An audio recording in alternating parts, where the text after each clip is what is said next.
The question is not about what you like. The question is about, does everything around you like you? Have you made yourself in such a way that nobody can help liking you? You like something, you dislike something, it doesn't mean anything, because both what you like and what you dislike are two different kinds of bondages. Both what you like and what you dislike distorts your perception. If you like somebody, you will exaggerate them in your mind. If you dislike somebody, for sure you will exaggerate them in your mind. Exaggeration means you are unable to see things as they are. If you're unable to see things as they are, you can never handle life the way it should be. So liking and disliking exaggerates either in positive ways or in negative ways, but it exaggerates or it distorts life.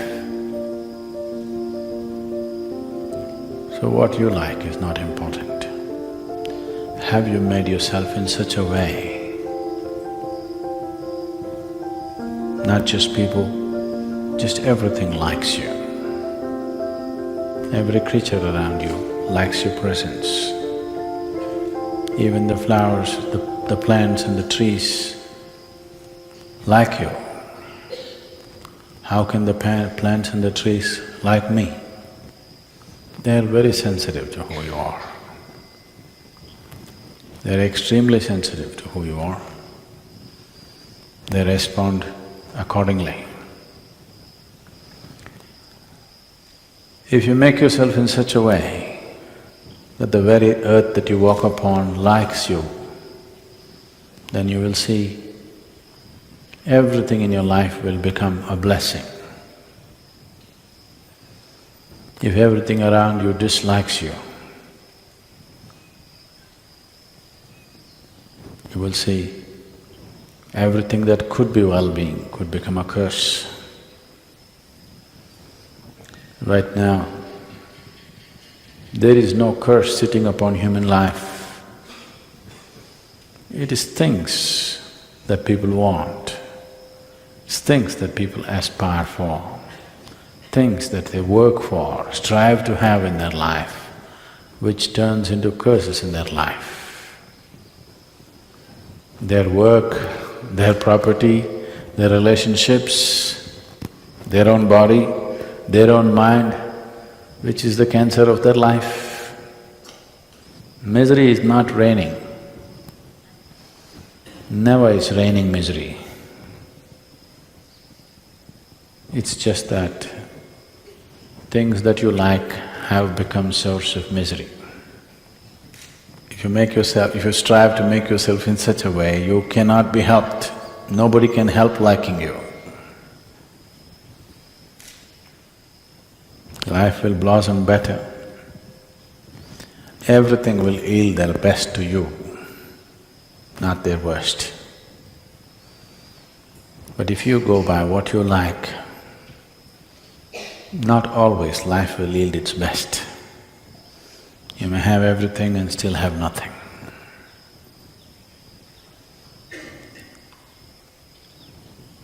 So spiritual process is not about pursuing what you like, it's about striving to make yourself in such a way, even the birds like you, the squirrels like you, it's about making yourself in such a way that every atom in this existence likes you, wants to yield to you. If existence does not yield to you, you do what you want, nothing will work in real sense. You may do something, you may become something, you may earn a living, you may make a living, but nothing will happen. You'll just go through a cycle without nothing tremendous touching your life. So those of you who are living in the ashram, I want you to learn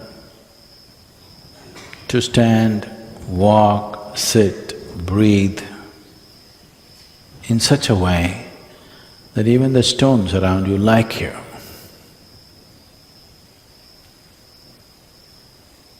How do I know whether they like me or not? You will know for sure. If you're sensitive about being like that, you will also know, you will also be sensitive enough to know that. If you are never sensitive about these aspects, you will not have the sensitivity to know. Otherwise, distinctly, you will know. Do not become in such a way, everything has to be shouted into your ears. You must become in such a way, if you look at somebody before they speak, you know. For this, you need a certain sense of receptivity. Receptivity will not happen to you if you're too full of yourself. The less you are, the more you receive. The more you are, less you receive.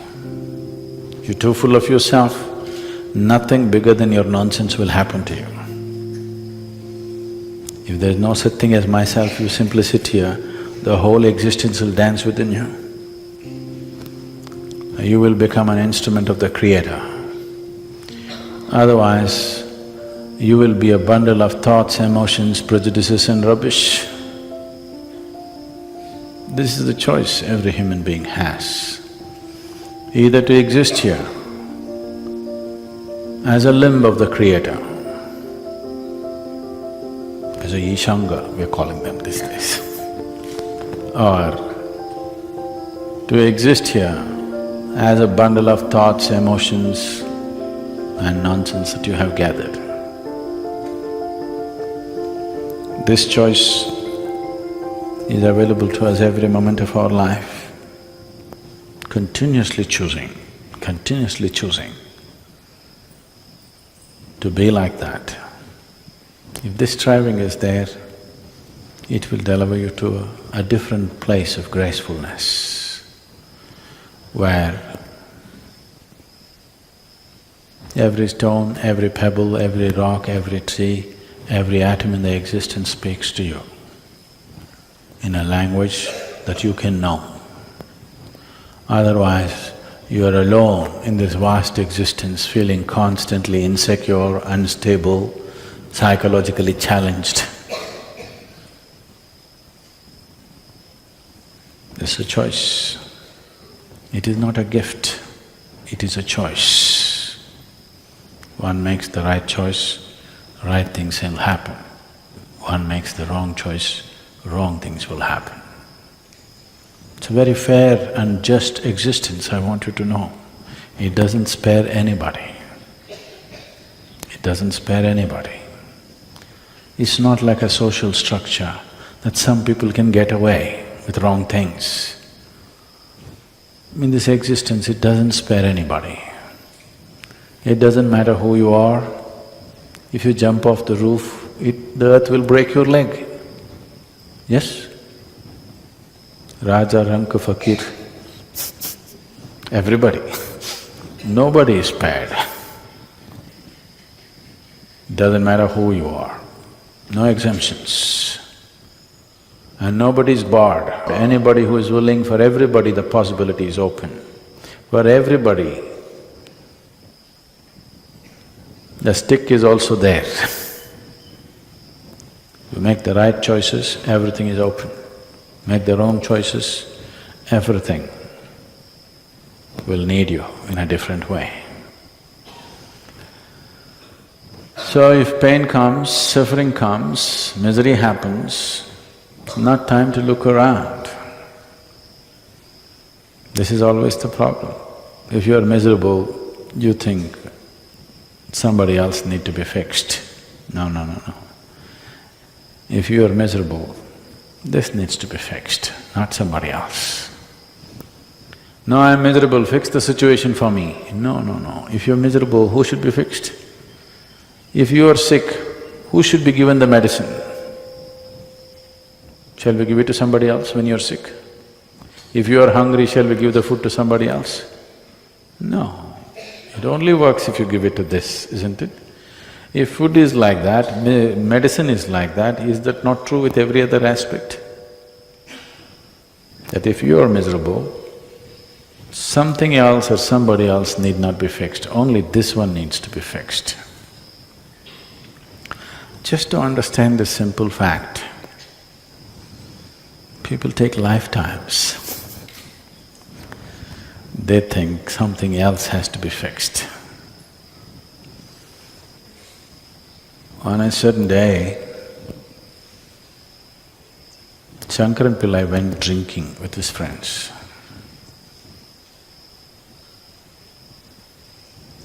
Yogis and drunkards both are timeless, you know. They don't know the passage of time. He went drinking. He intended to go back home at 8 o'clock, but drink after drink and time, he became unconscious of time. When he looked at the watch, it was 2:30 a.m. So he thought it's really late and he wants to get back home quickly, so he took a shortcut. And he was walking through this shortcut on his unsteady legs, and he fell into a thorny bush. His whole face was scratched up. So in this condition, he went home and tried to find the keyhole. That took another half an hour. Opened, went inside, went into the bathroom and looked at himself in the mirror. He was bleeding all over the face. So he opened the medicine chest, fixed himself whichever way he could, and quietly crawled into the bed and slept. Morning 8 o'clock, his wife took a bucket of cold water and threw it in his face. He got up, said, "You idiot, once again drinking?" He said, "No, honey, I haven't touched a drop. 6 months ago when I promised, since then I haven't touched a drop." She held him by the shirt, dragged him into the bathroom and showed him. The band-aid was all over the mirror.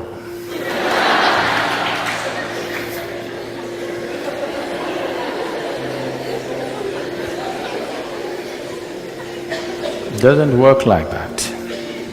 Only somebody who is completely unconscious will do such things. If it's hurting here, you will fix it there, because you're completely unconscious or inebriated. So whenever you're miserable, you want to fix that one and that one and that one. No, no, no, this one needs to be fixed. If you put band-aid on the mirror, it doesn't heal your wounds. You have to attend to the wound. And both your miseries and joys are caused from inside, so it needs to be attended here, not somewhere else. The sooner you learn this, the more graceful and wonderful your life will become.